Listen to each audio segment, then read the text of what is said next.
Welcome once again to another episode of the Traveling Hooper Podcast. I am your fill-in host once again, Calvin McGowan, and with me today is Philip Dixon. I'm gonna let him introduce himself. Well, what's going on? What's going on? My name is Philip Dixon, aka the streaming service guru, and just here to talk about a very light basketball world at the moment, but we'll get in depth on some of these subjects. All right, and of course, much like the last episode, where it was just the two of us, this one will be kind of short, in part because there's, like you said, there's not a whole lot going on at the moment. But to start with, why don't we go ahead and get into the NBA Finals so far? And I would just like to start by saying, after the last episode, I think the Bucks lost the game right after that, or I thought they would, or something. And I thought you jinxed them, but no. I did too.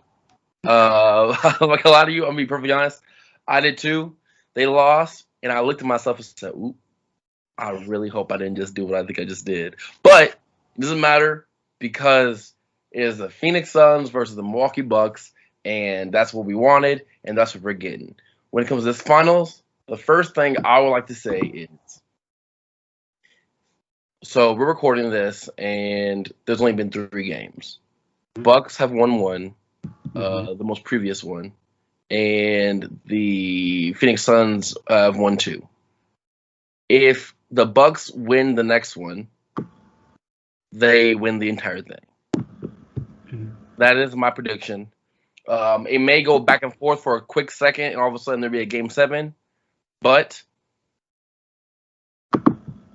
all they need to do is have, literally, all they need to do is Giannis do Giannis things, Chris Middleton be an above-average scorer, 20 points. If you got more than that, that'd be fantastic, but 20 to 30 points. And then Jrue Holiday not be bad. If they do that, they will win. Because yesterday they played perfectly, and the third game they played perfectly, and they blew them out. Every game was too close for what it should have been. The other 2 games where Phoenix won because Chris Middleton and Jrue Holiday, their second and third best players, played atrociously, and somehow it was still like too close for comfort for them. And all of a sudden, Jrue Holiday plays fine, and then Chris Middleton does what he's been doing the entire playoffs and the last couple of years, honestly, and they blow them out. If they win the next game, the Bucks will win the entire thing. I still think the Bucks win the entire thing. I was really hesitant. I was really not sure about my choices 2 days ago, but at this moment, I still think the Bucks have the best chances of winning the NBA Finals this year. I am a little more hesitant on that, and for no other reason than, like, correct me if I'm wrong, but Phoenix. Okay. Correct me if I'm wrong, but Phoenix has home court advantage. They do. Right. And so, like, the truth of it is that, like, at some point, the Bucks are going to have to win in Phoenix. Yeah.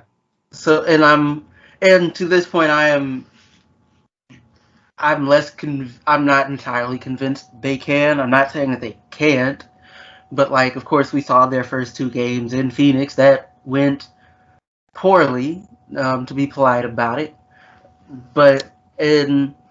So it's like at some point they're gonna have to have a good game.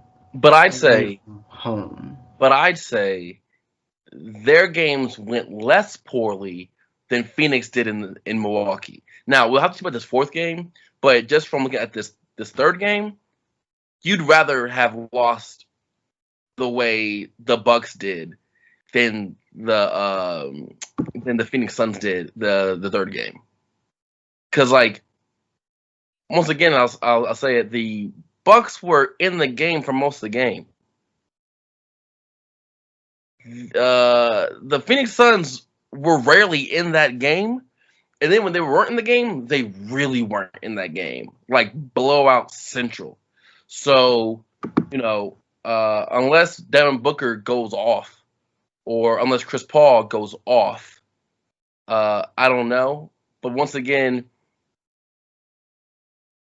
the Milwaukee Bucks have no slouches on defense.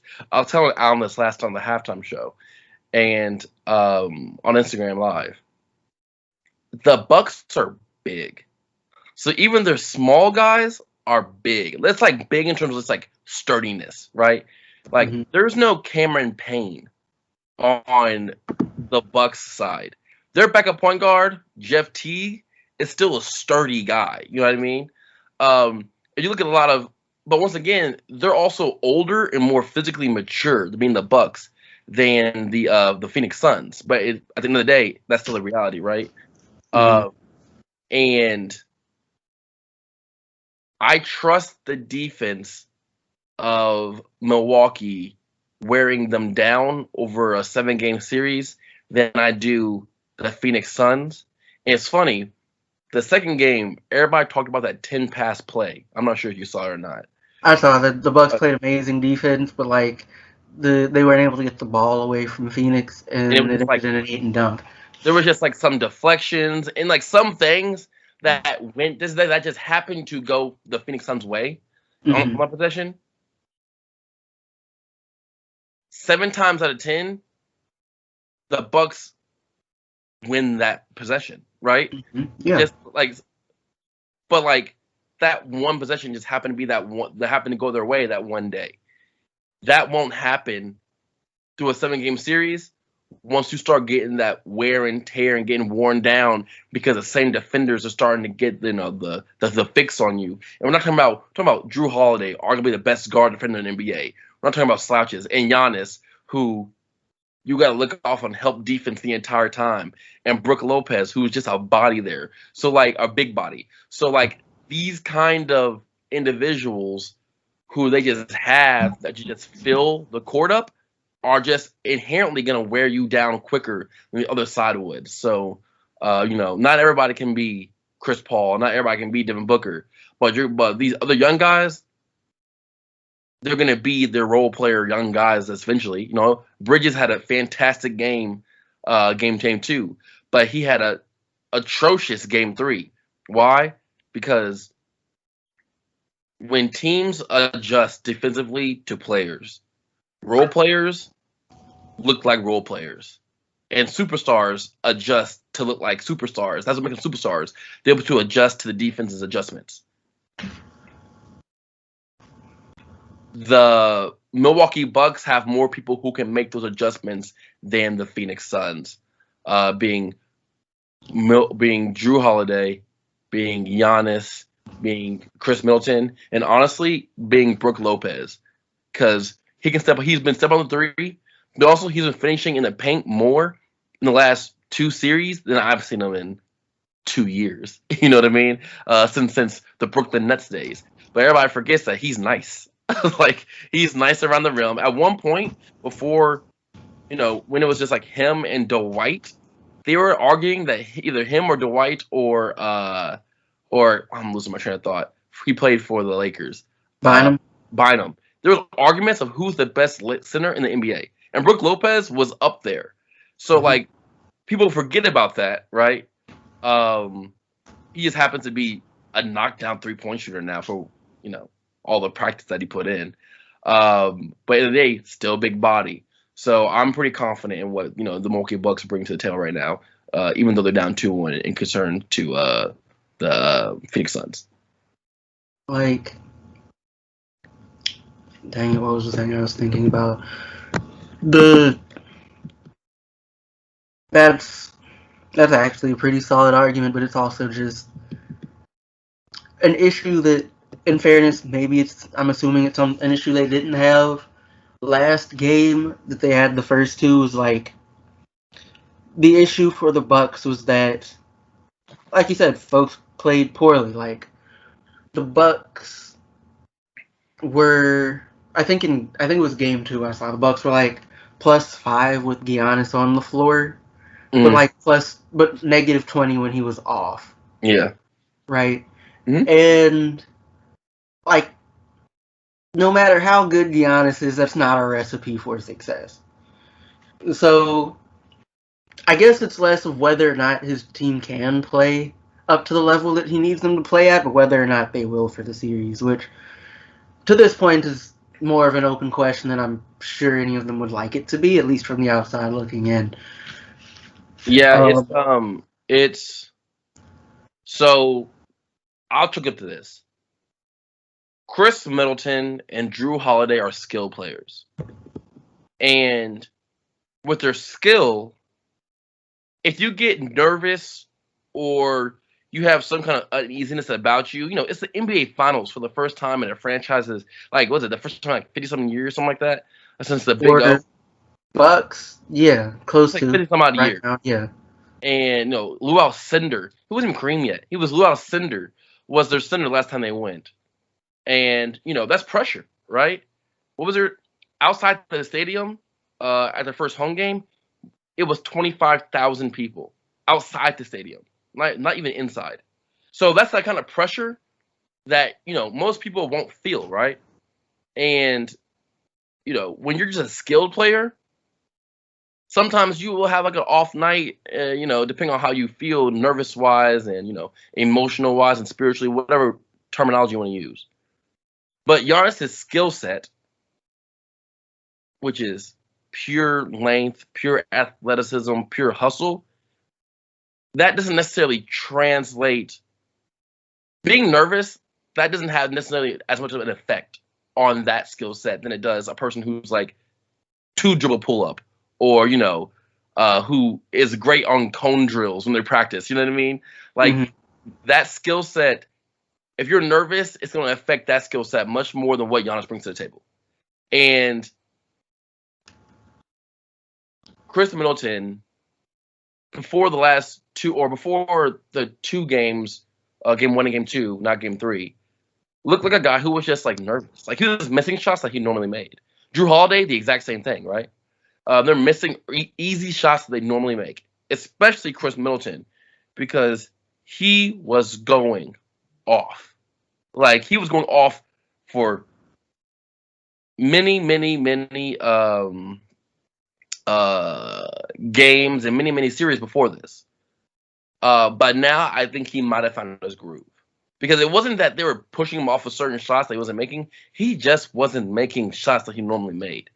And I think that going to the finals could affect that. We've seen it every year, especially when it's your first time. Not everybody's going 6 times like LeBron and 6 times like Jordan. And, not everybody has that opportunity.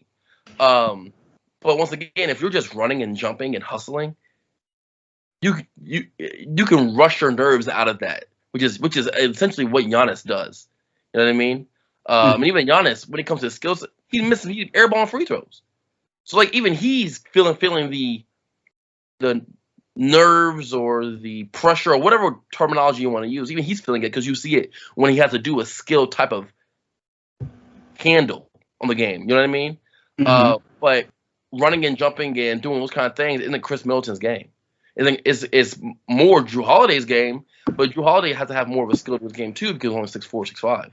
So it's so that's what I've been seeing, but they seem to be more comfortable. This third game, they seem to be more comfortable this third game, and that's an awful thing for the Phoenix Suns because once again, if they weren't comfortable and the games were still close, we saw them be comfortable one game and it was a blowout. So if Chris Paul wants that ring, they cannot have that be a thing again. But also, didn't the Suns play poorly? Like, if memories, like in fairness, I had caught like the second half. I didn't watch any of the first half, but like the Devin Booker Suns weren't played playing very well. Devin Booker played essentially the same he played the game before. Chris Paul made some turnovers, but once again, they played good defense. Like there's a reason why they're like number 1 in defense in the league this year. Like they played good defense, and they're leaning on them. Like you can just tell, Aiden's the only one who's out there, and at least can handle that physically from them leaning on them, right? Like Mhm. physically, just he's like a monster, a man. But like everybody else, it's gonna wear on them, and they just also play really good, smart defense. I don't think their coach gets enough credit for the defensive changes per game. People try to say he doesn't do enough, and I saw this narrative out there that if the Bucks lose, he might get fired, and I'm just like, that's ridiculous because if you know basketball, you see the adjustments every game. It's obvious what the adjustments are, but you have to be able to watch the game and know and be able to see what these adjustments are, right? So the easiest one for me to point out real quick was game one. They set screens, and at the end of the day, they like let Brook Lopez and Giannis uh pretty much get ISO'd by Chris Paul or Devin Booker on that game one, and it didn't work out for the game one. Game two, you don't see that happening. Game three, you don't see that happening. Drew Holiday is fighting over every screen or going through every screen, and then it's the hedge by Brook Lopez or Giannis, and then get back. That's one adjustment that was obviously made, but but there's a narrative out there that they're not making adjustments, and it's kind of ridiculous because this is the NBA. You're not a coach in the NBA if you're not making adjustments game to game. In-game adjustments, that's different. Game to game adjustments, you got to make those adjustments because that's literally what film is. So, real quick, I'd kind of like to push back on the whole Booker played just as well thing. And this is just comparing games 2 and 3. Like, game 2, right? Booker put up 31 points, shooting 12 of 25 and 7 of 12 from deep. Uh, All right. Game 3, Booker went 3 of 14 and 1 of 7 for deep for a grand total of 10 points. Okay, so I might have heard that he played essentially the same first half, not the whole game, Okay. but also he was out the game in weird times. Like they took him out, they took him out at the very end, but also it was a blowout too. You know what I mean? So I'm not quite sure. But once again, in game two, Bridges went off. Bridges went off. In game three, they shut him down. In game two, Joe Crowder, he didn't do nothing. In game three, he went off, but they still got a blowout. You know what I mean? So it's very interesting to watch. These finals go either way, but I'm still down for the Bucks. Like, it's about to be an interesting series if nothing else. Mm-hmm. But moving on, right? Because you also wanted to talk about Team USA. USA. Yeah, I talk about Team USA. And how they just lost to Nigeria's national team. Calvin, real quick, I want you to look up how many threes Nigeria's national team made during this. I pulled up the box score. Say the number. How many threes their team made? They made 23s of 42 attempts. Okay, that's obscene. Like, all credit to them. That's obscene. First of all, I want to start with this. Ike, he was a small forward, shooting guard, small forward for the team. Ike Nume. Starting lineup. Starting lineup. What? Yeah, Ike no. Listen. First of all, Nwame. Namu, I think. Namu, whatever. I just know how to spell it. I never know how to pronounce it. When I was in high school, he had one of the greatest hoop mixtapes of all time. Now he's like G League bound, essentially. But when I was in high school, he graduated 2011. Yeah, he graduated 2011 from prep school because he went to prep school with this guy with Quincy Miller. Everybody knows him for getting dropped, ankle broke when he played for the Denver Nuggets, and he went to Baylor. And also Deuce Bello, who went to Baylor and then transferred to the University of Missouri for college basketball. That team was stacked, just pure athleticism. If you want to go watch a crazy hoop mixtape from like 2011, go watch this man's hoop mixtape. Because I was watching, I was like, wait, is that? No. Then he went up and got a dunk on it in the game, and I was like, ooh, yeah, that's him. His head's still at the rim. He like 28, something like that. Head's still at the rim. So there's two things. I'm gonna talk about the game first.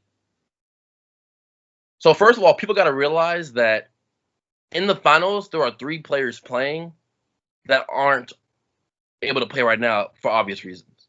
Mhm. Chris Middleton, who's going to be playing a lot. Devin Booker, who's going to be playing a lot. And Chris Paul, who's going to be playing a lot. So, one, people got to realize that.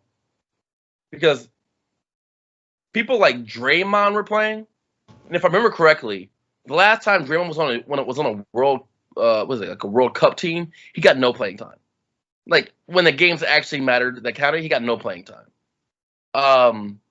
But when you got crowds like Chris Middleton, you can't have a guy in this. Look, you can't have a guy out there who can't shoot a 3-pointer in Europe. You know what I mean? Playing against Europeans, playing against people where the 3-ball really matters. You can't have people who are offensive liabilities, and Draymond Green can't shoot a 3-pointer. So point-blank period. But he played a good amount of minutes this game. So that's like one adjustment's gonna be off. Also, it's Devin Booker. World basketball is catered to his playing style. Chris Middleton, same thing. These skill players, right? And then Chris Paul is just a game manager. So like he's a game manager, game leader. So like he'll like get the troops ready when the troops need to be ready, and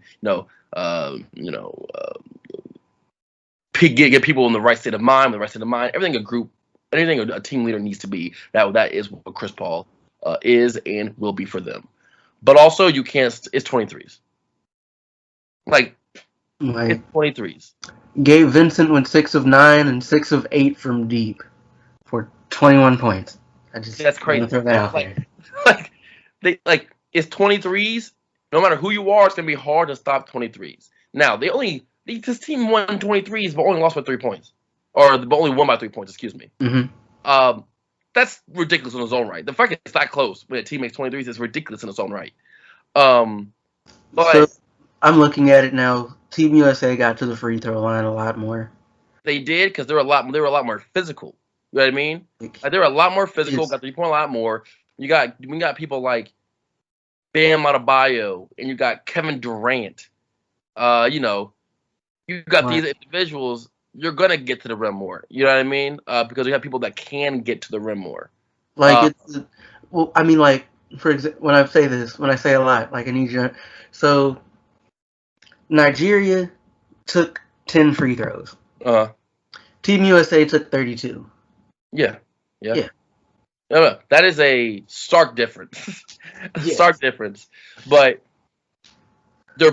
how many free throws did they make out of how many attempts? What, Team USA? Yeah. They hit 25 of the 32. They made 25? Yeah. Out of 32? Mm-hmm. Which is good. This is very good. Yeah. That's very good, especially for that bulk mass of free throw attempts. But once again, it's 23s. It's the first game. They should have been probably playing a bit harder, but also I think people have to just come to a realization that overseas basketball is just getting better. People for some reason still want to treat. Okay, this is going to my second point actually. Mm-hmm. Talk about the Stephen A. Smith debacle. People for some reason, especially people that remember the Dream Team, remember all that, want to still think that the overseas basketball is garbage in comparison to United States basketball. When that's not true. Arguably, Canada's nice. Canada's got a nice Didn't they lose?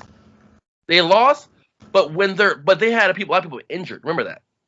Okay. Yeah, a lot of people injured. Australia's also nice. Ben Simmons isn't even playing with them this year.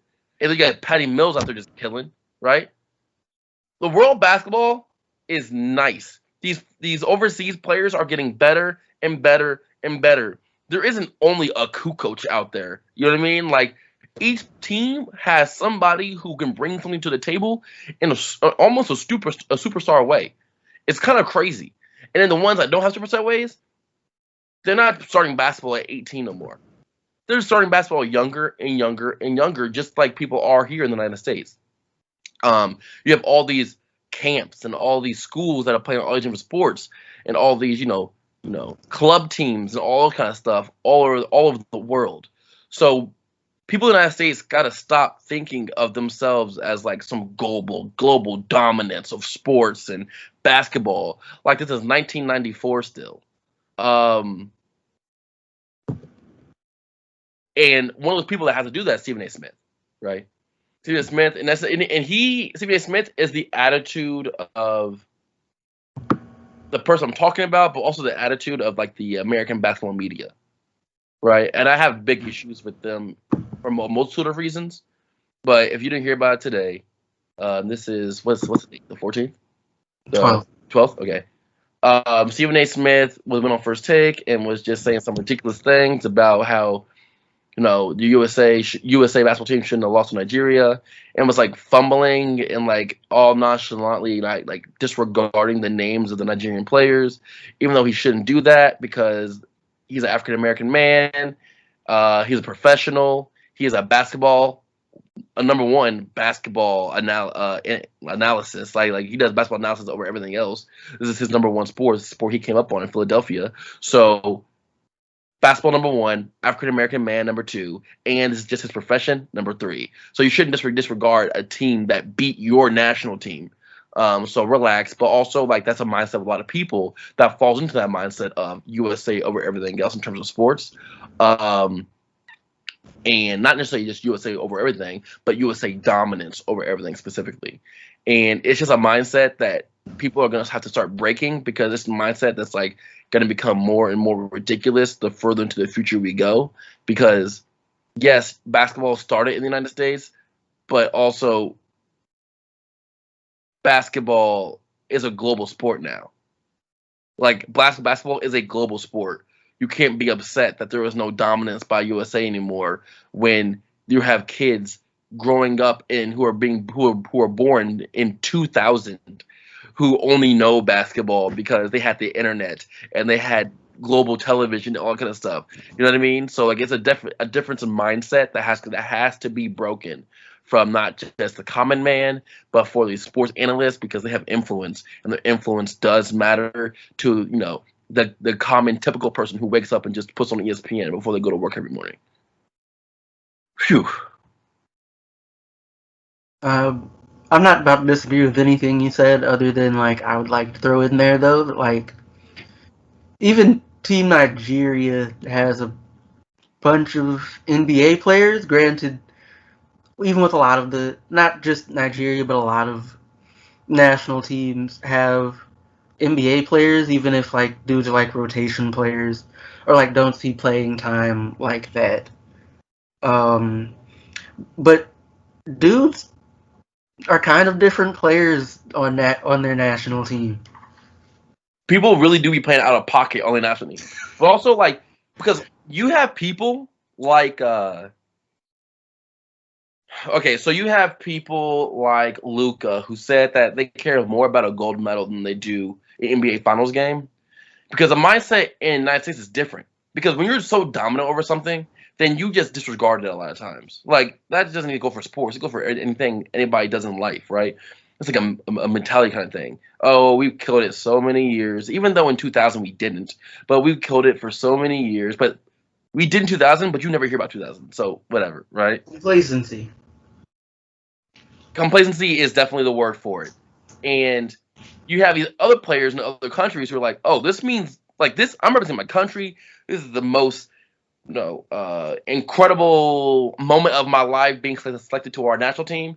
And so they go off, and all these players aren't on the finals team, so they're rested up too. So they're rested up, but like not like preseason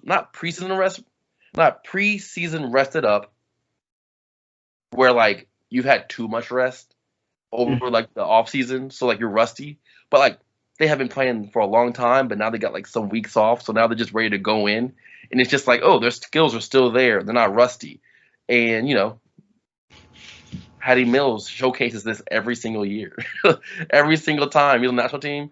He just, oh, I'm gonna go in, destroy everybody, and then play for the Spurs. In the last couple of years, he hasn't been making any going deep into the playoffs, so he's been cool. He's just been really just killing it on national teams. But is there anything else you want to throw in before we close this one out? Nothing. All right. So, once again, this has been another episode of the Traveling Hooper. Once again, I am Calvin McGowan. Thank y'all for sticking with us to the end. Of course, you can listen to us wherever you listen to your podcast. If you're joining us on YouTube, like, share, and subscribe, and leave something in the comments. And, Phil, take us out. Yep. This is Philip Dixon, aka BattleBot. Like Calvin said, subscribe down below. Follow us on all social media. Look out for my new wrestling podcast that will be coming out starting next Monday. We record on Monday or Sunday, so it'll be coming out on Mondays on all your streaming platforms, podcast platforms, so on and so forth. But yes, we really appreciate you guys listening to us, and we are the Traveling Hoopers.